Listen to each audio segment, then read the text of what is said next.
Welcome to the tnAchieves Virtual Community Service webinar. These webinars are designed to provide you, Tennessee Promise students, with an opportunity to learn more about college success tips, careers in your potential field of study, and other topics we think you will find interesting while you are navigating your educational journey. These webinars will also help you complete your community service requirement while it may be difficult for you to do so at this time. A few housekeeping details before we get started. By logging in as a tnAchieves student, we are able to track your attendance and how long you remain actively engaged during the webinar. Once you complete the webinar, you will automatically be given credit for 1 hour of community service.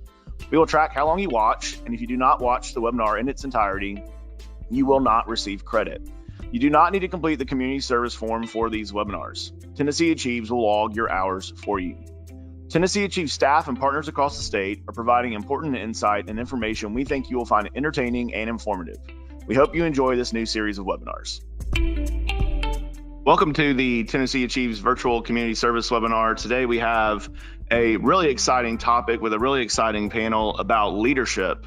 We have 3 leaders here at tnAchieves, 2 of our founding board members, really 2 of the creators of the tnAchieves program, which has led to Tennessee Promise, and then the executive director who has been our executive director since the beginning of tnAchieves.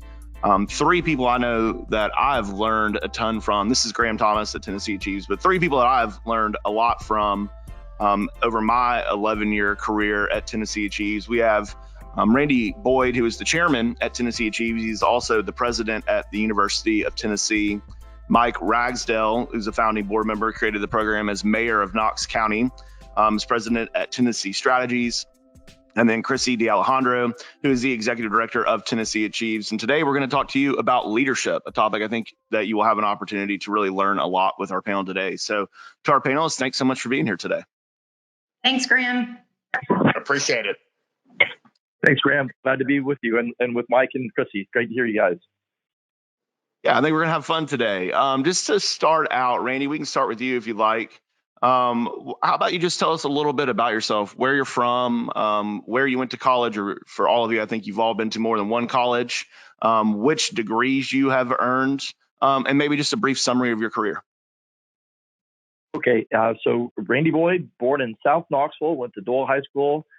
First one in my family's history to go to college, went to the University of Tennessee at Knoxville, ran injection molding machines, paid my way through college, graduated at age 19, started my first business at 23, had a couple of failures along the way, and then had a fairly big success when I turned 30 with a company called Radio Systems that makes invisible fence and pet safe.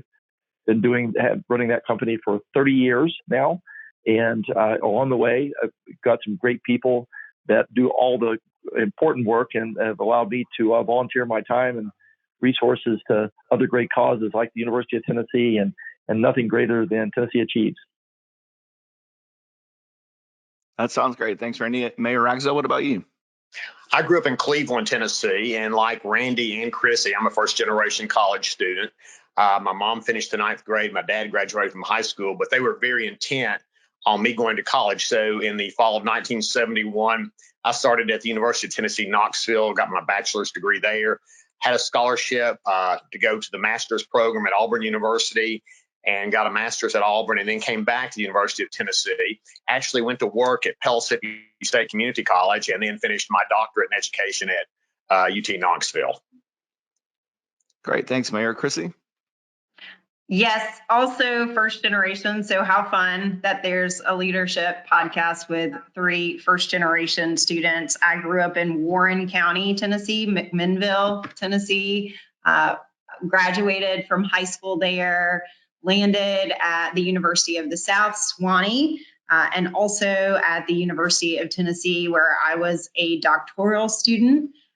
From there, I stumbled my way into Mike Ragsdale's office asking for an internship. I wanted to learn more about how local government worked. The mayor will tell you I was late and also had no idea where I was going. I thought I was looking for a building called the White Castle as opposed to the Dwight Kessel parking lot. So all sorts of missteps along the way.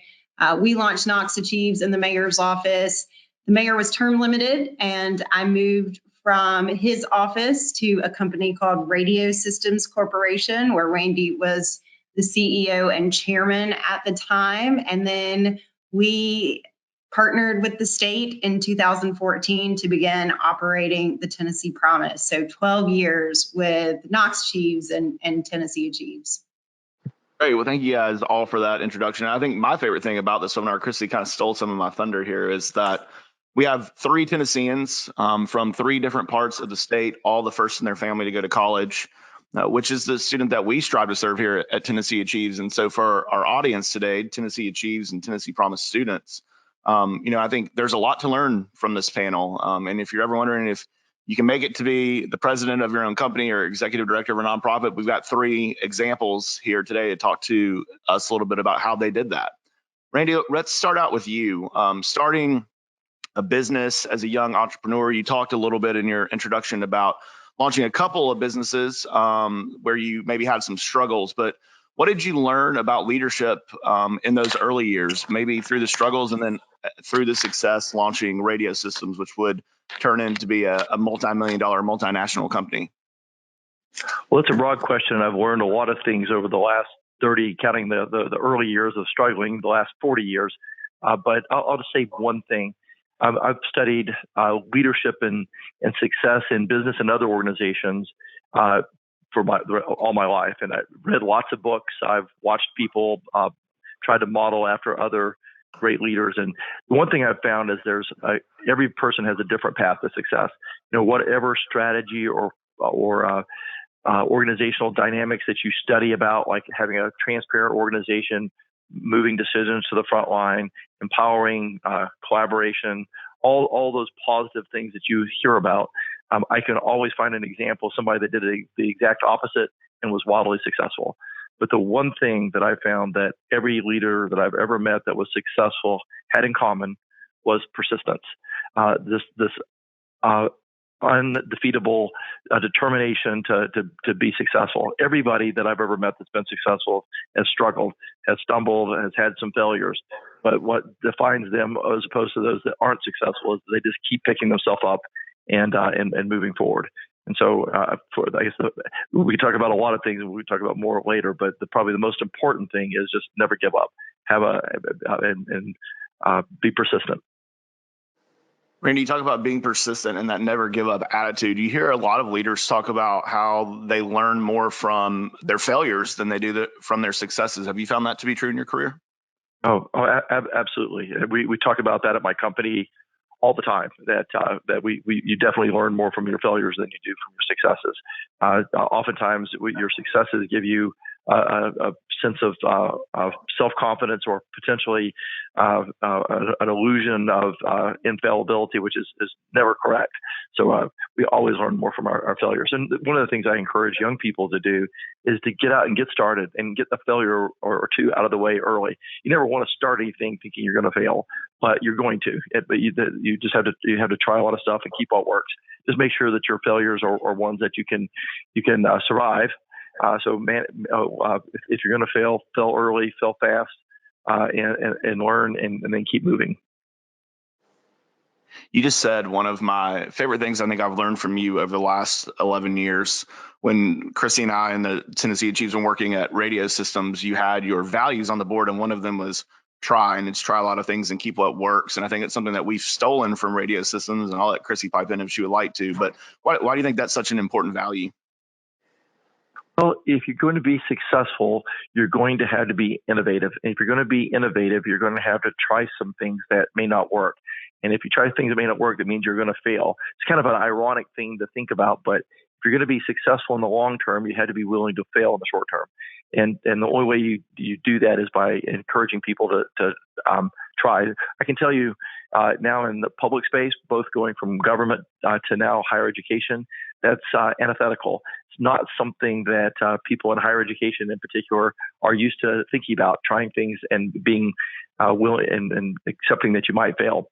And so encouraging that a different culture of innovation and entrepreneurship is one of the things that I'm going to be working on over the next several years. But I think Krissy and Mike can speak to this. Both of them have had experiences of things that didn't work, but they've persisted on and been wildly successful.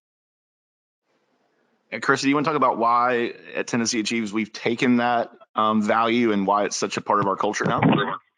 Absolutely. So we did. It was a direct lift off of a poster at Radio Systems that I stared at every day for the nearly 4 years that we were there operating Tennessee Achieves. And so it was I've always felt incredibly lucky to be supported at Tennessee Achieves by a board of directors that embraces the idea of taking risks. So I think one of the reasons Tennessee Achieves continues to be successful is that we listen to our students and we're willing to take pivots. So if it's working, great, let's pour gasoline on it. But if it's not working, we're very comfortable in the space of saying we tried it. It didn't necessarily work. We weren't moving the needle quite the way that we hoped. And so let's try something new. And so I feel like, especially in the times that we're in now, the last 2 weeks have been rooted in try a lot of things and keep what works. But it's certainly been a value that has carried us forward as we move from Knox Achieves to Tennessee Achieves. It's also my favorite Radio Systems value as well. Yeah, I think it makes it exciting to come to work every day when you're willing to take some of those calculated risks.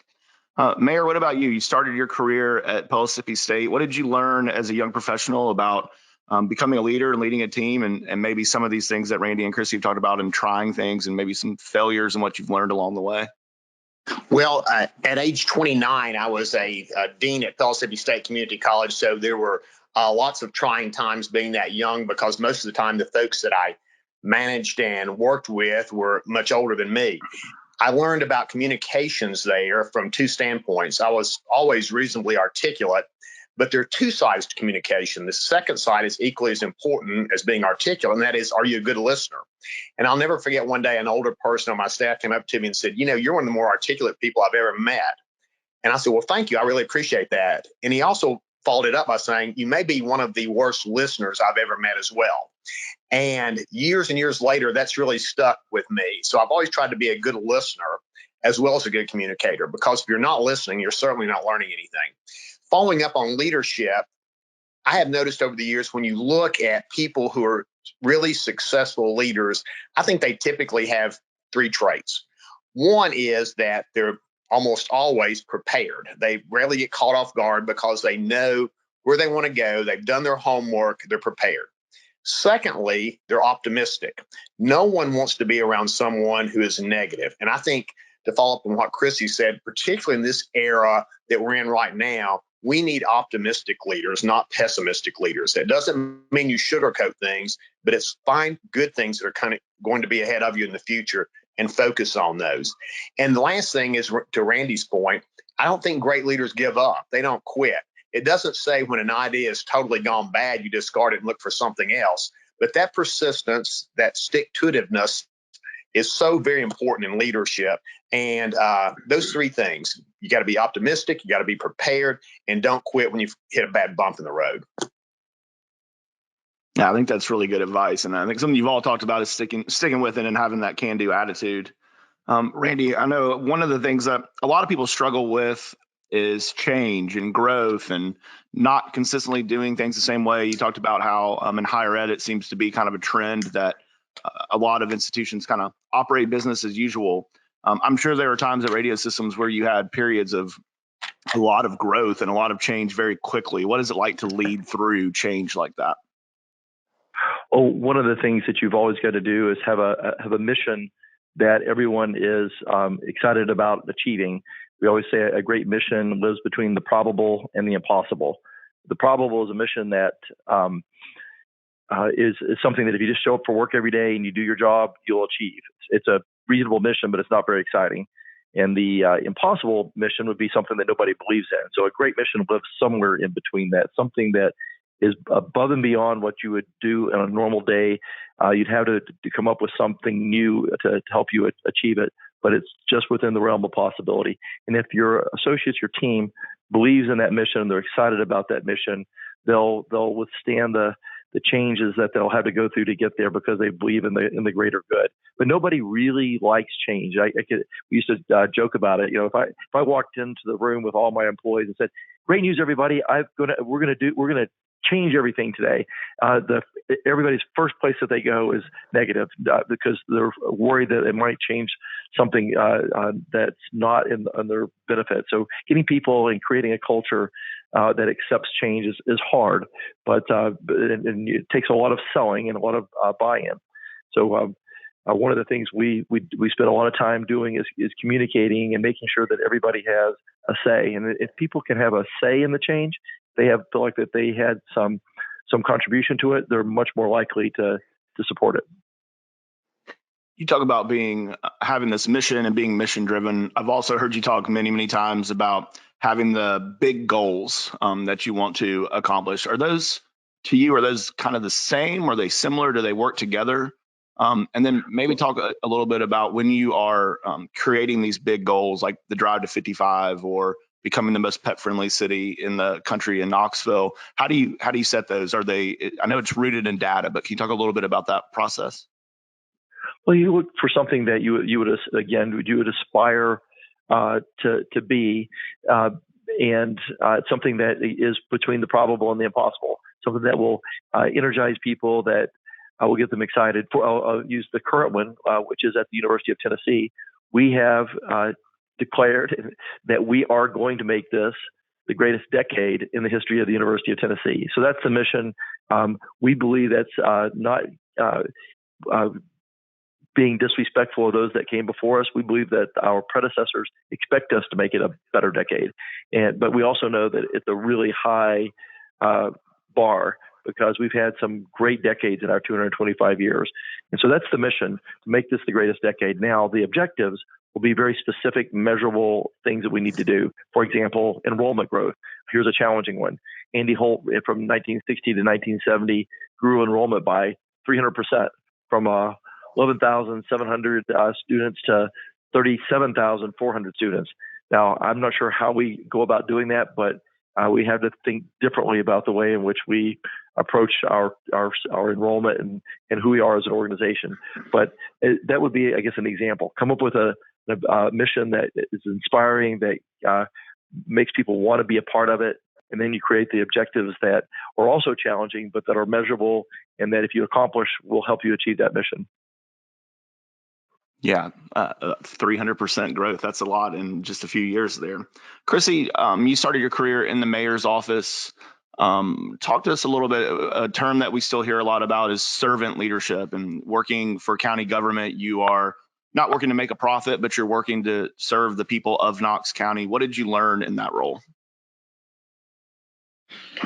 I learned so much that carries with me today. I mean, obviously, both of the guys on this call have been mentors to me since the mayor took a chance on a 24-year-old who was late to her interview for an internship. So that'll give you some insight into sort of how I stumbled into, in many ways, where I am today. But the mayor touched on the idea of listening. And I think that's something that we talk about at tnAchieves often, is that many students feel as if the college going process, for example, is intimidating, it's scary.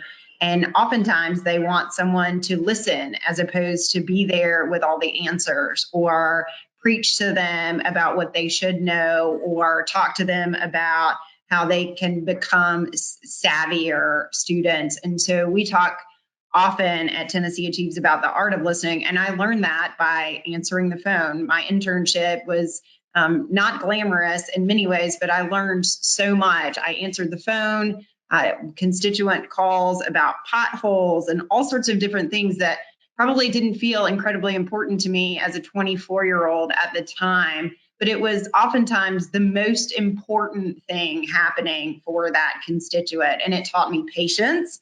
You're probably laughing because I tend to not be a very patient human being, but I really try when I talk to students and families now, and I still do every day on the phone, to not only be a good listener, but also to practice that patience, to understand that oftentimes if they're upset or frustrating, it's coming from a place of the unknown, a place that is often intimidating and scary. And I learned that. I also learned from both Randy and the mayor the importance of growing and cultivating new leaders. It's something that I think about every day at Tennessee Achieves, that it oftentimes, as you know, we're bringing in individuals who are recent graduates, just right out of college. And so I feel incredibly responsible to give back to the people who dedicate their time to our students and who spend their days at Tennessee Achieves to grow and cultivate and stretch them, and to create an environment where their ideas are heard, and where, as Randy said, we're sort of trying to create this North Star where everyone is student-centric and everyone's bought into mission, but everyone also has a say in the direction of where we're headed. And I think that's what keeps us on our toes. I mean, I'm 40 and I know nothing about social media, and I feel like every time we hire a new crop of individuals at Tennessee Achieves, they bring so much to that space. And so fresh eyes to the program is always welcome. And I really learned that at both the mayor's office as well as with Randy at Radio Systems. Krissy, I like how you and Mayor Ragsdale both talked a lot about listening is an important part of leadership. You tell a story, I guess, some advice that the mayor gave you early in your career. You willing to share that with the audience today?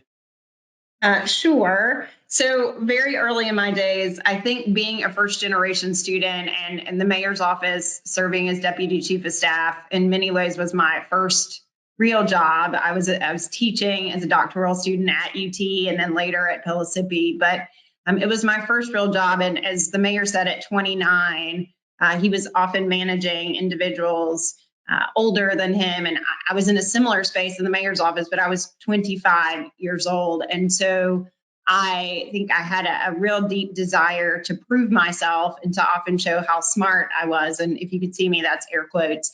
And what I quickly learned is that I really didn't bring as much to the table as I initially thought. And I was in a meeting where my directive was to take notes and to listen and to learn.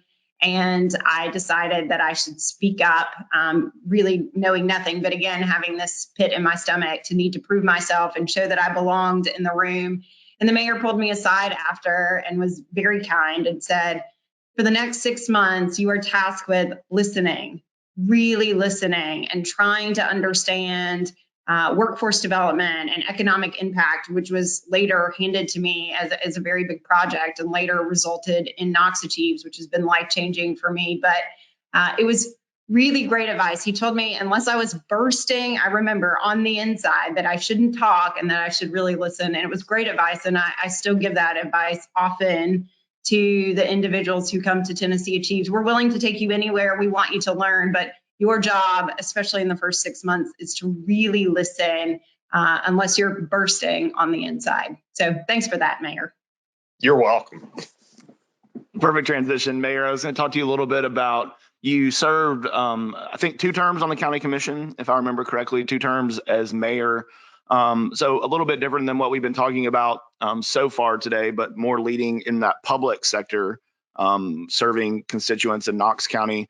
What did you learn before that you were able to take into the mayor's office? But what did you learn in that role as the executive of a county? Public service has been a wonderful opportunity for me. I've enjoyed it tremendously. And I'll never forget, in my first campaign for county commission in 1990, I would go by people's doors and just introduce myself, knock on the door, introduce yourself. And I was telling them I was running for county commission. I was 35 years old at the time.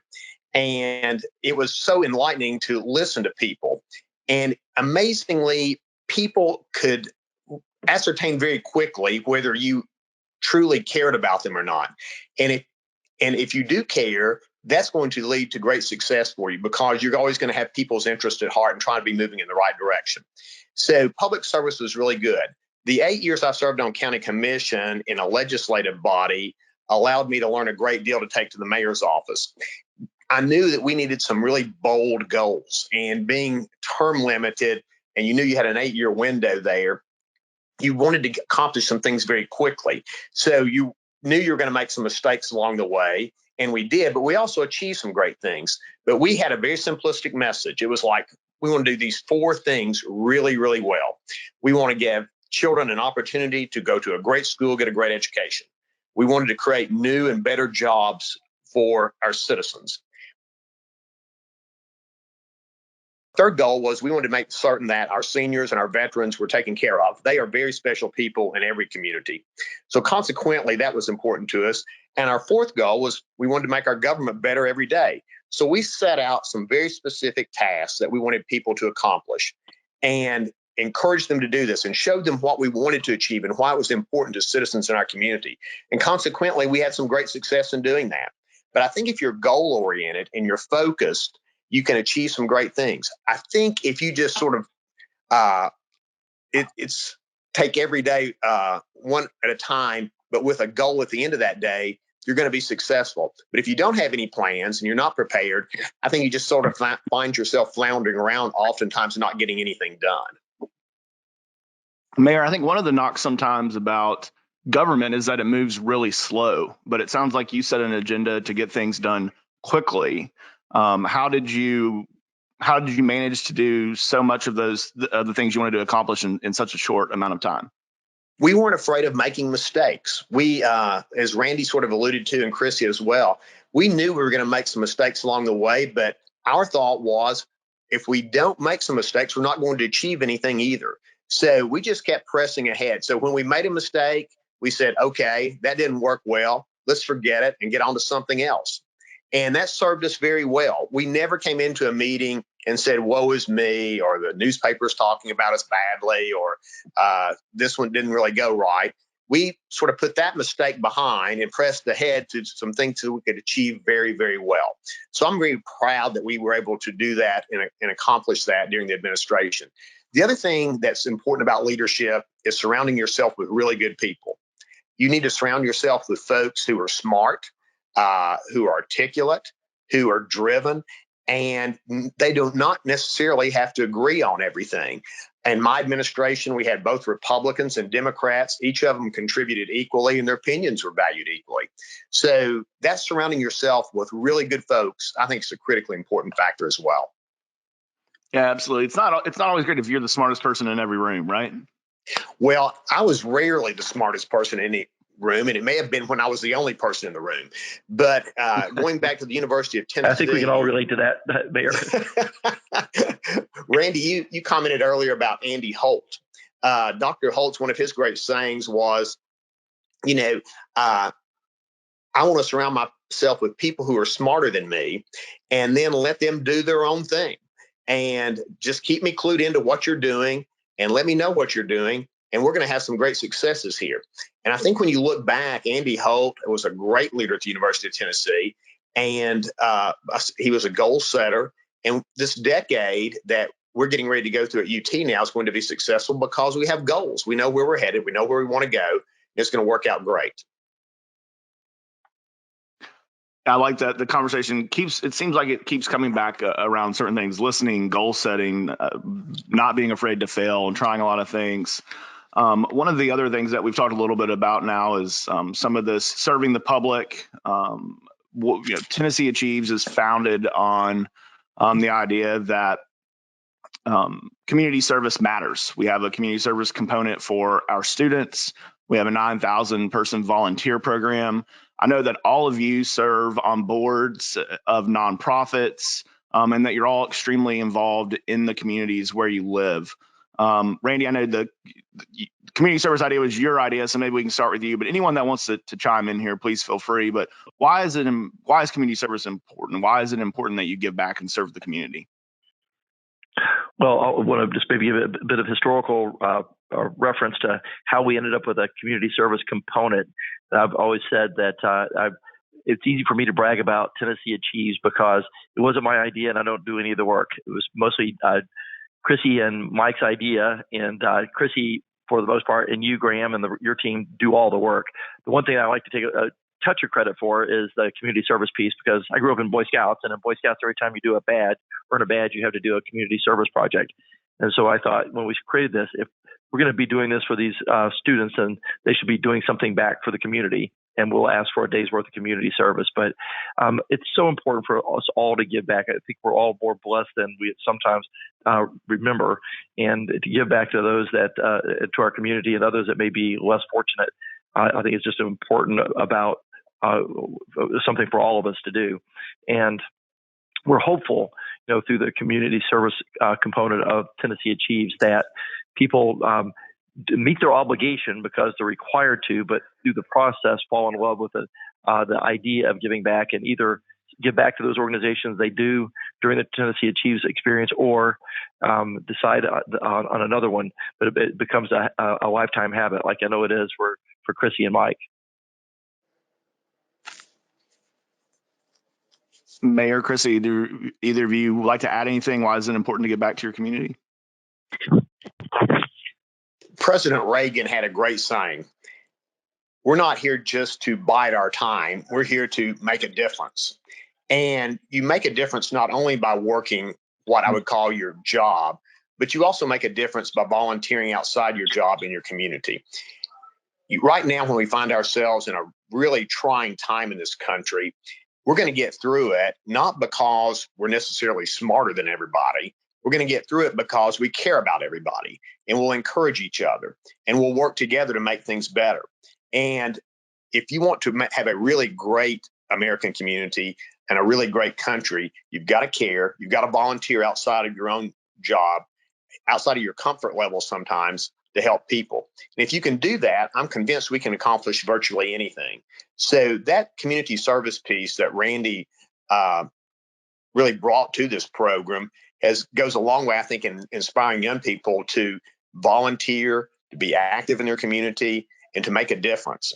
And so that's what volunteering in my mind is all about, making a difference in other people's lives. And when you do that, it changes you as well. You learn so much when you volunteer and you see other people and their struggles, their tribulations, their achievements, and all those together, I think what really defines us as a community and what makes us better. Yeah, I would echo what Randy and the mayor said, and only add that I love how eye-opening it is for our students. 2.76 million hours given back since we launched 12 years ago, and the number continues to rise every year, which is incredibly exciting. I think it's eye-opening for students as they submit their community service. We ask for a very small reflection on what they did, and it's wonderful to read how students have really gained insight into what it is to be homeless, what it is to have food insecurity, all these different aspects maybe of their community that they grew up in, spent 18 plus years in, and never really fully understood the needs of the community at large. And so I think heightening awareness is incredibly important. And also, as Randy and the mayor both said, we're hoping to cultivate lifelong giving. So this is not only just a requirement for a scholarship, but we hope that you find your niche and you become inspired. I also really love that companies across the state have opened their doors for job shadowing opportunities for students. I think about as a first generation student, I really thought you could do 5 things with a college degree. I still went, it was incredibly important, but I really didn't understand what you could do with a college credential. And I think that's an incredibly important component of community service, finding your passion, finding what you would like to pursue as a career. And it's certainly been an amazing component of the community service aspect of the work. Krissy, you just talked a little bit about being a first-generation college student, and I think all 3 of you have mentioned it at some point in time now on this webinar. I've heard you talk about before, as you were navigating your college career, how being a first-generation college student, you felt like you were the only one. You kind of kept that to yourself, and now you wear that as a badge of honor. Can you talk a little bit about that process, transforming from being maybe a little embarrassed by it to now you're very proud of that? And as you lead Tennessee Achieves, what are your experiences as a first-generation college student? How do you keep that at the forefront of what you're doing? I think as an 18-year-old at Sewanee, I was incredibly outside of my comfort zone. I'm fairly certain still that I was in 1997 the only person at Sewanee that was a first-generation college student, certainly of my friends. My dad drives dirt race cars, and my mom, much like the Mayers, didn't finish high school and has worked in a factory her whole life. Both were amazing, supportive parents, but I lacked the background and I lacked the knowledge, and I sort of was trying to fake it. So no one would, I was so worried that I was sort of wearing it like all over me all the time. But I had a lot of fire in my belly. I still have a lot of fire in my belly. I was incredibly determined. I felt like I had a lot to prove.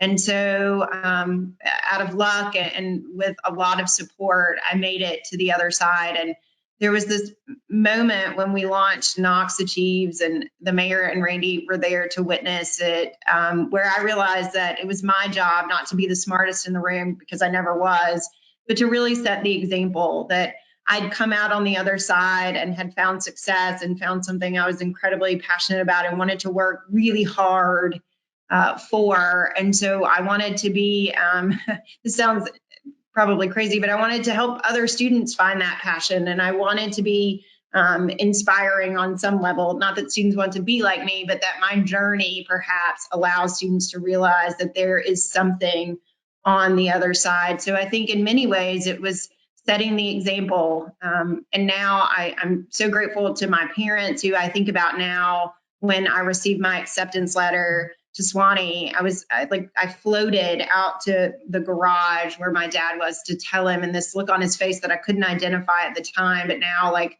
I realized it was like terror of how they were going to pay for it, and somehow they figured it out. And so it's incredibly humbling for me, and I want to share that story with students so they realize that they're not the only one, and there's certainly a support system to listen and to help show them the way. Mayor, I've heard your story about growing up in Cleveland, Tennessee, and packing up the car with one of your best friends to go to UT.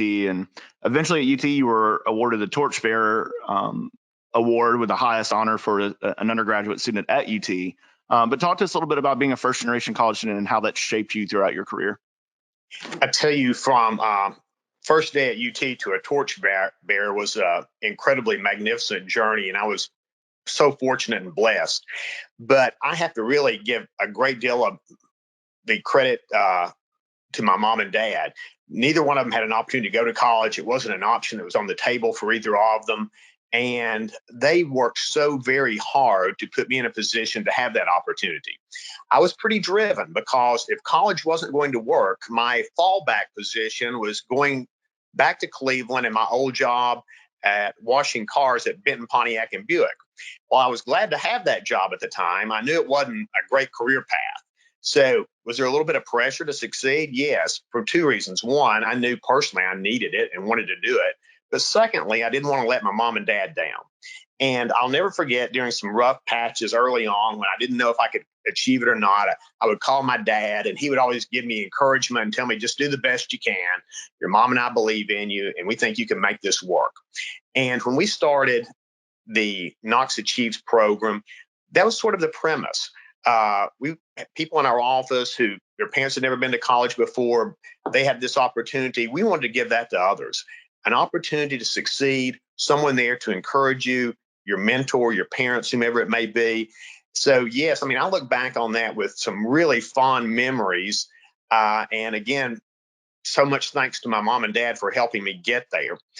When you look at it now, I wonder what my life had been like if they had not given me that opportunity. Certainly things wouldn't have turned out as well as they did, but I feel very fortunate, very blessed. And that's what we want to do with the Tennessee Achieves, Tennessee Promise program. Give people a great opportunity to succeed and have a better life. Consequently, we hope they learn from that and help others down the road to accomplish the same thing. Yes, sir. I think you touched on that support piece, which is so important. And it sounds like both Krissy and you had that with your parents. Randy, talk to us a little bit about your college journey. I don't think I know anyone else that graduated college at 19. Most of us were doing good to graduate high school by 19. But tell us a little bit about being a first-generation college student yourself, how that helped shape you as you went throughout your career. Well, I didn't really think so much about being different, being a first generation at the time, because I think a lot of other students at the University of Tennessee when I was there were first generation. It wasn't something that people talked about quite so much then. At least I don't remember the conversation. But I was just proud to be able to go. A lot of my friends at high school were going, and so I felt like I wanted to be a peer with them. I had very supportive parents, even though they didn't have a college degree. They, at least my mother, encouraged me to go. My dad, while he wasn't quite sure that it was great value for money, he gave me the opportunity to pay my way through. And I always felt that was incredibly fortunate that I had a dad that had a business that I could go work for and at minimum wage be able to pay my way through. So I was very thankful for that opportunity. But for me, having that opportunity to pay my way through to get a college degree, it was something that I thought was very, very special. And that's a big part of why I've been so passionate about giving back through Tennessee Achieves. I want other young people to have the same opportunity that I did. And not everybody has a situation where their dad can give them a job or they can pay their way through, or a mom that will encourage them as my mom did. And so for those, I think it's important for us to provide that extra bit of support. And one of the reasons why I love being a mentor as well, to be able to be there for some young student to give them that, not only the technical advice, but that word of encouragement, and let them know that someone believes in them and believes in their ability to be successful. One of the things that I think oozes out of all three of you, listening to your response to that question, is humility. Every one of you just answered that question in an extremely humble way and talked about the incredible support systems that you had in place. And it's something we haven't talked much about so far today. Why is it important that you remain humble through your successes, through your failures, through your careers? Why is humility such an important aspect of being a leader? Anyone that would like to tackle that one? I don't think anyone likes arrogance. When you look at someone who's arrogant, I don't think that goes over very well. And being humble, I think, is very important. I can recall 3 times in my life, 2 times I had so many good things going on when people would come up to me and say, congratulations. There were so many good things going on at that point in time. I really didn't know which one they were talking about. There was another time in my life where people come up to me and say, hey, I'm sorry for some of the troubles you're going through. And consequently, there were so many bad things going on at that particular time. I didn't know which one they were talking about then either. I can assure you, I learned a whole lot more from the time that I was having those trials and tribulations than I did during the times of great successes. I think being humble is a great quality in leadership. It shows that you care, you've experienced some downsides, you know what it's like to be in other people's shoes, and you can empathize with their feelings. So I think that humbleness trait is absolutely critical to great leaders. If you don't have it, I don't think you're going to ever be as successful as you can be. And people can see right through that. Yes, sir. Anybody else want to tackle that one? Well, I think for me, I realized long ago that especially at Tennessee Achieves, the mission is much larger than me. And it really takes the amazing team to all pull in the same direction, to be student focused, to be mission driven. So our mission is so much bigger than me. So it's really easy for me to find humility in the space, because we're all in this together, and it's all about creating a greater good for our state, and certainly on an individual level to help students reach their potential and to perhaps break a family cycle. I think it's also really important, especially talking about leadership. If you come from a place of humility, you set your ego aside and realize that, as the mayor and Randy have both said, people are smarter than you and they have really great ideas. And it's hard to see that if you're not, again, sort of focused on mission, for us, focused on students.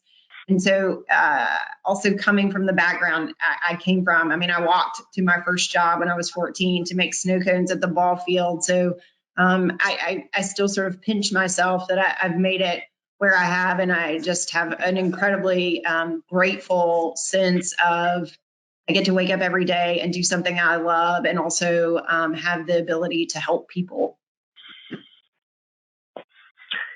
Yeah, I can't really add too much to what both Mike and Krissy have already said. The only thing I'll say is I remember a comment that my uncle shared with me when I was very young. They said that the more you learn, the more you realize you don't know. And I've kind of found that when I was in college and everything else I've done. Every time you peel one layer back, you find 10 more other things that you need to know. And so it makes you realize that anybody that acts like they know everything probably knows very, very little. And so I've kind of always reminded myself of that. And I think to Mike and Krissy's point of view, or points that they said, being arrogant just doesn't come across very well. If it's going to be very off-putting if you're trying to work with others. If you come across as arrogant, people appreciate people that recognize their maybe their limitations, and we all have limitations. And being honest about that makes you approachable, and people feel more comfortable following you. This is about leadership, and people follow humble leaders more so than they do arrogant leaders for the most part. Graham, I also think it's about setting the example. Having worked now for both Randy and the mayor, I remember very early in my days thinking I was like a morning person, and I had to be the first one in the office, in the mayor's office, to show the mayor I was committed, and I was more than a 25-year-old, that I really wanted to be there, and I was working really hard, and it became competitive. I wanted to beat him there because he was always the first one in the office. And so that work ethic and setting the example, I think, is something that has been incredibly important to me. Randy, I tell people often, I'm still chasing him 12 years into our relationship. He's always up before me. He runs marathons. There's so many different things, but they've both set an incredible example of what it is to lead from a place of humility. And I think that's what I've tried to do with the team that we've built here. Also, I still try to be the first one in the office. I still try to set the example. And that's a leadership trait that I learned from the two of them. Yeah, I think that's really good advice. So we wrap up these webinars with the same 3 questions for everybody. So we'll call this, we're getting short on time, we'll call this the rapid fire round. If you want to just answer in just a sentence or 2, and then we will wrap it up. But what is one thing, Randy, we'll start with you. What's one thing that you know now that you didn't know in college that you wish that you knew? I think I would just make sure that when I was studying, that I focused on how I would apply the things I was learning versus just worrying too much about the GPA. I know that when I was in college, I lived and died by my GPA and stressed so much about it. And since I graduated, nobody's ever asked me once what my GPA was. So enjoy the experience. Make sure you're learning to learn, not to make a grade. Mayor? I would say this: encourage those around you. I think you can make a real difference in other people's lives through a little bit of encouragement, but it also is a great blessing in your life as well. So when you see somebody struggling, a fellow student, a faculty or staff member, speak to them, have a good day, tell them that you care about what they're doing, encourage others, because when you do that, that blessing comes both ways. Krissy? I would say reach out for help. I mean, I don't know anyone who didn't struggle their first semester of college. You know this, Graham. Mine was like a bona fide nightmare. And so reach out for help. Find that place of humility to say, I don't have all the answers. I don't know that I can do this on my own. I mean, I had a professor, Dr. John Bordley, that took me under his wing, and I'm fairly certain I wouldn't have made it on the other side of that first semester had he not seen my struggle. And so asking for help, I think, is incredibly important and really brave and courageous. So the next question I was going to ask you guys was, what is your biggest piece of advice for students? But you all 3 did a really good job of wrapping that into what you wish you had known. So I'm going to skip that one for now so we can finish on time. And this is my favorite question that we ask our panelists every time. Randy, we'll just keep going in the same order. If you weren't the president at the University of Tennessee right now, if you could do anything in the world, regardless of skill, time, money, what would you do? Well, I think I would probably go back to being a Boy Scout master. Actually, I think I'd be an assistant Boy Scout master, so I'd be in charge of doing all the fun things without having to organize it all. But just find other ways to give back and working with students and youth in some way to help make a difference in their lives. Great. Mayor? When I started at the University of Tennessee, I wanted to be a teacher and perhaps a coach, because so many people in high school, so many teachers had influenced me, and playing sports, the coaches influenced me as well. So that was my goal. I wanted to be a teacher and a coach. So if I could do something different today, that's what I would do. Really good answer. Krissy? So I would say to be the executive director of America Achieves, but then Randy would say that that's small thinking. So I'm going to go with executive director of World Achieves would be my dream goal, where every student across the world, Randy, had the opportunity to pursue a post-secondary degree and come out on the other side with a better way of life. I expected nothing less. Big goals, right? Mayor, I really thought you might join me as a professional golfer. That's what I always tell people, but I don't have that ability or talent. Graham, I can't believe you brought that up because that was going to be my second choice. But for those who have seen me play, that would have been too much of a stretch for anyone to even consider. So I didn't want to live in a fantasy world. So I just thought I'd better stick to something I thought I could pull off successfully. Hey, we said no constraints and big goals, right? Should have said golfer then. Well, I want to thank all three of you, Randy Boyd, Mike Ragsdale, Krissy, DeAlejandro. Thank you all for joining us today as we discuss leadership. Thank you for being here and thank you for giving your time. Thank you, Graham. Appreciate it very much. To our audience, to our students, hang on for just one more second. We've got some information for you about how to make sure this counts towards your community service credit. But thank you for tuning in today, and I hope that you'll join us on more of our virtual community service webinars. You can find them at www.tnAchieves.org. Thanks for listening and hope you have a great day. Thank you for watching this installment of the Tennessee Achieves virtual community service webinar. Your attendance will be automatically recorded and your 1 hour of community service is being credited to you. Please click Submit on this screen to ensure that your attendance is recorded for you. For this community service opportunity, you will not need to complete the community service form. We hope you found this opportunity to be engaging and informative. Please watch more of this series by visiting www.tnachieves.org. We hope you have a great day. Thank you.